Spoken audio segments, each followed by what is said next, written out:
Okay, let's get right into this.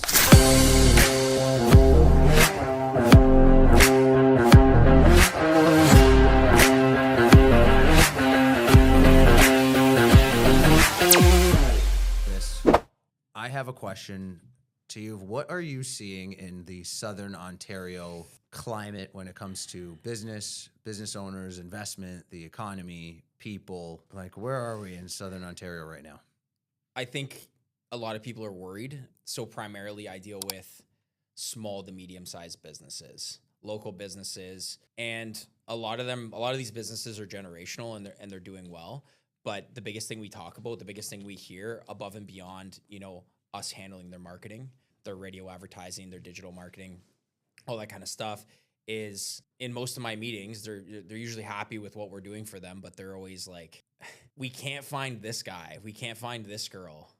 And I don't know what's going on, and I don't know why that is such a problem, and maybe you could lend to that a little bit, but I think it is that like Canadian minimum wage keeps getting pushed up. Mm-hmm. And like those guys and girls that were at, $20 to $21, $22 an hour, they're not feeling the love. Yeah. What do you think about that? Is that an accurate? Yeah, it's funny because I had a gentleman. He's like, I'm hiring for an office assistant. I said, what are you gonna be paying? And he's like, minimum wage. And it's funny, I'm in the recruitment business. You'd think I'd know it off by heart. Hey, we're going to get back to the video in just a few seconds, but if you're watching this, you're probably a manager or a business owner that's looking to build their teams with the right people. At the end of the day, you're taking on the day, and the last thing you want to have are the wrong people that could drive your business down. You want the right people that could build your business up. Now, you've probably looked me up already. My name is Saab. I'm the owner of CPG Recruitment, and our company headhunts and staffs for businesses across Canada and the United States, all over North America. So if you are a business that's anywhere from 15 employees to 500 employees, and you're really struggling to tap into the potential of your team, and you're trying to just bring in the right people, I'd like to invite you to, at the very least, get connected with me personally, get connected with my team, and let's start a simple discovery conversation. It's not going to cost you anything, just a little bit of information. And we like to lead with value and knowledge. And if my team could help your team build with the right people, then why the heck not? You're going to find anywhere over here our contact information to be able to get a hold of us, get on a call with us. And I'm looking forward to meeting you and getting to grow your business with the right people. Now let's get back to the video. And I was like, okay, minimum wage, like, so what is that? And he's like $17, $18 an hour. Yeah. I was like, what? No. 17, 18 is minimum wage. And I'm like, wasn't it like yesterday it was 15, and the day before that it was 13, and the day before that was 12. And I'm like, okay, 17 an hour, that adds up pretty quick. Like what is that? When you annualize that, can you pull up on the calculator? You got a quick calculator over there. What's 17 times that by 40 hours times that by 52? What does that give us as a salary range? 17 times 40 hours a week times 52 weeks.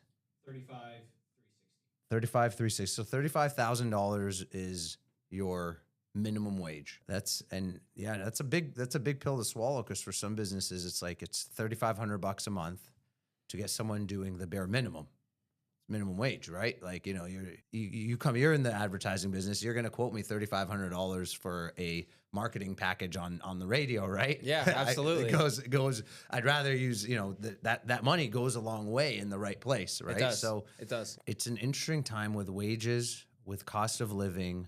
Specifically small business. I mean, not to get too political, but you have these large companies wrapping themselves in the Canadian flag, and they're using subsidized waging, which they're a big company, they're going to do that, but it's in turn crushing small business, and you see less and less competition in Canada, which is an issue. Less people opening businesses and so on and so forth. And people forget, like, the average, like, I think it's 90% of businesses out there are small business, which small business, if we were to quantify, our business is making like $250,000 to $500,000, $600,000 a year in revenue. Like, I would say, is that what you're seeing? That would be, well, I would just, you think of every small business, mom and pop, there's a lot of those, and there's a lot of businesses that are sitting in that revenue range of 300 to 600. For sure. Then you get into the next level, you get into like about the million, the 1, 2 million, 3 million. Then you get to the next step, in my opinion, which is 5 to 10 million, and on.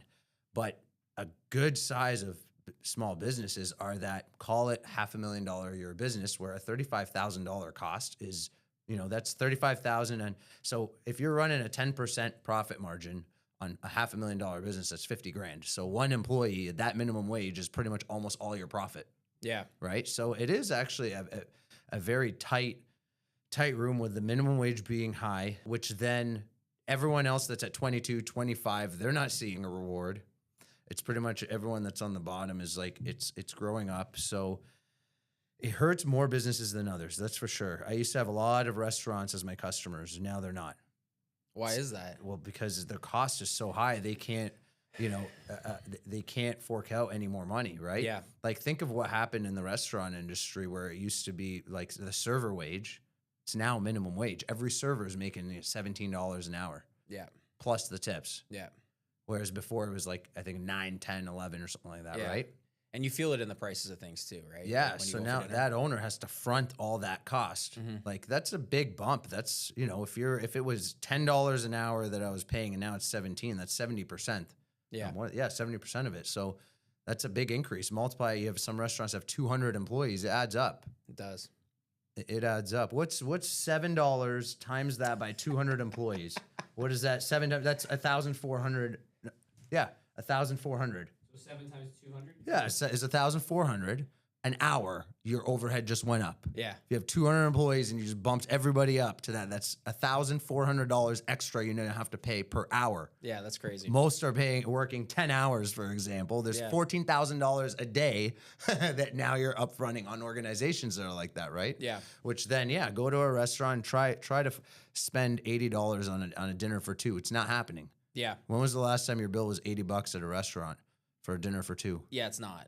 It's 100. It's 160. And then 160 you all get day, into and booze you're- and it's a little bit more. But yeah, I think a lot of these businesses too. Like, I think the general perception of like business owners is that they have like unlimited funds. Like the general population, like the feel I get from kind of both sides is just from my own life experiences and stuff, is just that business owners have like an unlimited amount of money, or that they're like somehow greedy. I mean, at the end of the day, it's business, and they're employing like a lot of people, and they, they're taking time away from their families, and they're putting all the risk and the overhead on the line, where the employees aren't doing that. So obviously the owner should be compensated more. But most of the people I deal with, they just really want to make it work, want to make their business work. That's like their dream. I went to a conference called the Vault Conference, ran by a gentleman called Patrick Bet-David. Yeah, I love Patrick Bet-David. Yeah, so I went to the conference. It was this September 9th to 11th. And one thing I really appreciated, there was 8,000 people there. And he put on a little speech, just a brief moment. He said, if there's two types of people in this room, there's the entrepreneur, and then there's the people that are in here that the entrepreneur brought, because people brought their teams. And he spoke specifically to those that the entrepreneur brought, so all the employees. He said, I want to remind everybody that entrepreneurs, they do things in the background that you don't know. The entrepreneur will wear a face every single day to make sure he gives certainty to his employees that everything's okay. But deep down, 99% of the time, that entrepreneur had to leverage their home, had to leverage a line of credit, had to leverage some form of debt to make sure that the employees are paid first and he's paid last. Yeah, And absolutely. he's like, just acknowledge. He spoke to them directly. In that moment, actually, I shed a tear in that moment, because I was that guy at one point. I was sitting there. I was like, how the hell did he know? Yeah. And part of me was like, I'm not alone. It's not only me. Thank God, right? But I really appreciated, for the first time in my life, someone actually, like, in a large audience on a large scale, was like, hey, employees, just a reminder, like, take it easy on your boss. You don't know what he's doing in the background. He's smiling every single day, but you don't know what he just pulled from where he got that money to make sure that you get paid every single week. And we're putting a lot on the line. And it is that's how severe it is. It does go that far. I very common. always talk about this with my girlfriend. She's a business owner. I'm in sales. I would consider myself what's called an entrepreneur. So a little bit different, but working in a 90% commission based role. It's no one's Same thing, handing anything over to me, but we always talk about, the employee side of it, and, how they should be a little bit more understanding. Like, if you're late, okay, it is what it is, right? Mhm. You know, you want forgiveness on that, which is totally fine. What if we're late on payroll? I know. What if we're I late on know. payroll? What's gonna happen there? Yep. Yep. So yeah, I think I don't know where I was going with that, but we'll remind you know what I'm everyone, hey, saying. listen, we're If you're always out there on time for listening. something. We're always on. What if, yeah, if you're, you know what, for the employees that are out there that are thinking of calling in sick, just imagine if your boss called in sick on payroll day, how would you feel? Yeah. And it's that feeling times 10 for when a business owner is trying their best to make a business survive, grow, and flourish. At so many levels. I even see this at a level that when they are making millions of dollars, it doesn't mean they're free and clear. Like they're still in the grind of things, and you know, just employees just need to just once in a while just remember, hey, you know, I'm here. I made a promise to be a great employee. Let me just say to my word and do my part. Right. From what I've seen too, like any business that's making like a substantial amount of money, they're not sitting on that money. Usually they're reinvesting that money into a multitude of things. Yeah. And, you know, whether it's marketing, whether it's infrastructure, whether it's a new POS system. So, yeah, a lot of respect. Yeah. A lot of respect out there for I that. had even, you know, as my business has grown, now it's new expenses. I'm not used to, so I'm realizing this is my first time at all of this at this level. I had to, you know, get a really good bookkeeper that I was like really outline where my money goes, because, you know, as revenue comes in, I'm now at a point where it's like, okay, where am I allocating it? Yeah. I can't just be like, oh yeah, just pay this, and whatever anymore. Like now it's actually really starting to get more methodical. And I'm now starting to understand, you know, how important budgeting is, right? It's very Before important, I used to be like, yeah, we have the money, just buy it, this, that. But then until I didn't have the money for something important, and I was like, oh shit, hold on, I got to start budgeting. There's too many pieces, right? For sure. And overhead creeps up on you. But no, the game of business is really, really fun. And for me, you know, my world is I'm meeting business owners that are like, I just need to build the right team, like find the right people and like grow in the company. And, you know, they could never find that great person, that talent, whatever it may be. And that's when I get looped in. So it's definitely, especially in Southern Ontario lately, the conversation's shifted from I can't find people to now it's like, I don't know if now's the right time to hire. Like I've been hearing about hiring freezes lately. I've been seeing more of that. Hiring freezes and more of even businesses that were open 5 days a week, they're open 2 days a week now. Yeah. If they're especially impacted by economical things that's out of their control, political things that are out of their control. For sure. So For sure.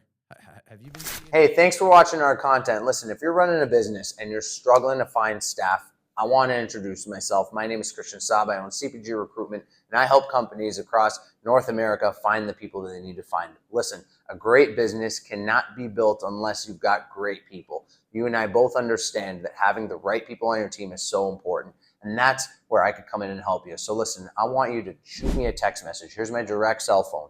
Have my number. Reach out to me. I'd love to hear your story and get to know what you're trying to accomplish, and that way maybe I can help you fix this problem.